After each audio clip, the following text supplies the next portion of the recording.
नमस्कार। आज बात करते हैं हिंदी साहित्य के एक ऐसे दिग्गज की जिनकी कलम ने न सिर्फ कविताएं लिखी बल्कि पूरे देश में राष्ट्रीय चेतना की एक आग सी जला दी और जिन्हें हम सब सम्मान से राष्ट्र कवि कहते हैं। तो सवाल ये उठता है कि आखिर कौन है भारत के राष्ट्र कवि। देखिए, ये सिर्फ एक टाइटल नहीं है, ये उस आवाज का सम्मान है जिसने एक पूरी की पूरी पीढ़ी को इंस्पायर किया। तो आज के इस विश्लेषण में हम मैथिली शरण गुप्त जी के सफर को समझेंगे। सबसे पहले उनका परिचय, फिर देखेंगे उनका शुरुआती जीवन और प्रेरणा। इसके बाद उनकी साहित्यिक यात्रा, उनकी सबसे जरूरी कृतियां और आखिर में बात करेंगे उनकी विरासत और सम्मान की। चलिए शुरू करते हैं पहले हिस्से से, परिचय। तो आखिर कौन थे वो जिन्हें पूरा देश राष्ट्र कवि के नाम से जानता है? जी हाँ, हम बात कर रहे हैं मैथिली शरण गुप्त जी की। एक ऐसा नाम जो हिंदी साहित्य के इतिहास में सुनहरे अक्षरों में दर्ज है। और आपको बता दें कि आज हम जो भी विश्लेषण कर रहे हैं उसकी सारी जानकारी इसी स्रोत पर आधारित है। किसी भी महान व्यक्ति को समझने के लिए उनके शुरुआती जीवन को जानना बहुत जरूरी होता है। तो चलिए अब जरा देखते हैं कि गुप्त जी का बचपन कैसा था और उन्हें लिखने की प्रेरणा कहाँ से मिली। उनका जन्म हुआ था 3 अगस्त 1886 को झांसी के चिरगांव में। और देखिए, कविता तो जैसे उनके खून में ही थी। उनके पिता सेठ रामचरण दास जी वो भी कवि थे और उनके छोटे भाई सियाराम शरण गुप्त भी एक जाने माने कवि बने। कमाल की बात यह है कि उन्होंने अपनी शुरुआती पढ़ाई घर पर ही की। संस्कृत, बंगाली और मराठी जैसी भाषाएं सीखी और साहित्यिक दुनिया में उनके गुरु थे आचार्य महावीर प्रसाद द्विवेदी। उनकी शख्सियत सिर्फ उनकी कविताओं तक ही सीमित नहीं थी। जैसा कि कहा जाता है, उनका व्यक्तिगत जीवन बहुत ही सरल, सात्विक और गांधीवादी था। मतलब वो गांधी जी के विचारों से बहुत गहरे तक प्रभावित थे और उनकी जिंदगी सादगी की एक मिसाल थी। तो ये तो थी उनके शुरुआती जीवन की बात। अब आगे बढ़ते हैं और नजर डालते हैं उनकी शानदार साहित्यिक यात्रा पर। उनकी जिंदगी में कई बड़े मुकाम आए।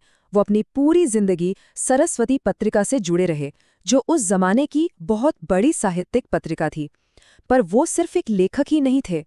1952 से लेकर 1964 तक वो राज्यसभा के सदस्य भी रहे और फिर 1953 में उन्हें भारत के प्रतिष्ठित सम्मान पद्म भूषण से भी नवाजा गया। लेकिन वो क्या चीज थी जिसने मैथिली शरण गुप्त को हमेशा के लिए अमर कर दिया? जाहिर है, उनकी वो रचनाएं जो आज भी पढ़ी जाती हैं। जरा इस नंबर पर गौर कीजिए, 40 से भी ज्यादा मौलिक किताबें। ये सिर्फ एक आंकड़ा नहीं है, ये उनके साहित्य के प्रति जुनून और समर्पण को दिखाता है। कमाल है। अब देखिए उनकी कुछ सबसे अहम रचनाओं को। 1912 में आई भारत भारती। इसी किताब ने उन्हें घर घर में मशहूर कर दिया और कहते हैं इसी की वजह से उन्हें राष्ट्रकवि की उपाधि मिली। और फिर साकेत, ये एक महाकाव्य है। इसकी सबसे खास बात यह है कि इसमें उन्होंने लक्ष्मण की पत्नी उर्मिला के दर्द को, उनके त्याग को कहानी का केंद्र बनाया। सोचिए, उस दौर में ये कितना बड़ा और क्रांतिकारी कदम था। उन किरदारों को आवाज देना जिन्हें अक्सर नजरअंदाज कर दिया जाता था। और उनकी कलम सिर्फ एक ही दिशा में नहीं चलती थी। वो एक बेहतरीन मौलिक लेखक तो थे ही, मतलब कविताएं और नाटक लिखते थे, पर साथ ही वो एक बहुत अच्छे अनुवादक भी थे। उन्होंने दूसरी भाषाओं की बड़ी बड़ी रचनाओं का हिंदी में अनुवाद किया और हिंदी साहित्य को और भी समृद्ध बनाया। तो इन सब चीजों का उनकी पूरी जिंदगी की मेहनत का नतीजा क्या निकला? अब बात करते हैं उनकी विरासत की और उन सम्मानों की जो उन्हें मिले। उनकी विरासत वाकई में बहुत बड़ी है।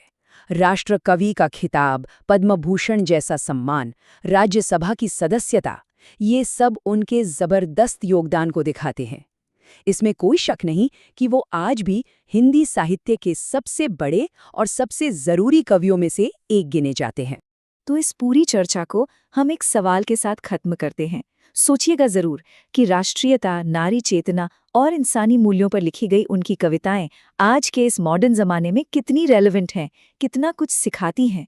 शायद इसी सवाल में उनके काम को असली श्रद्धांजलि है।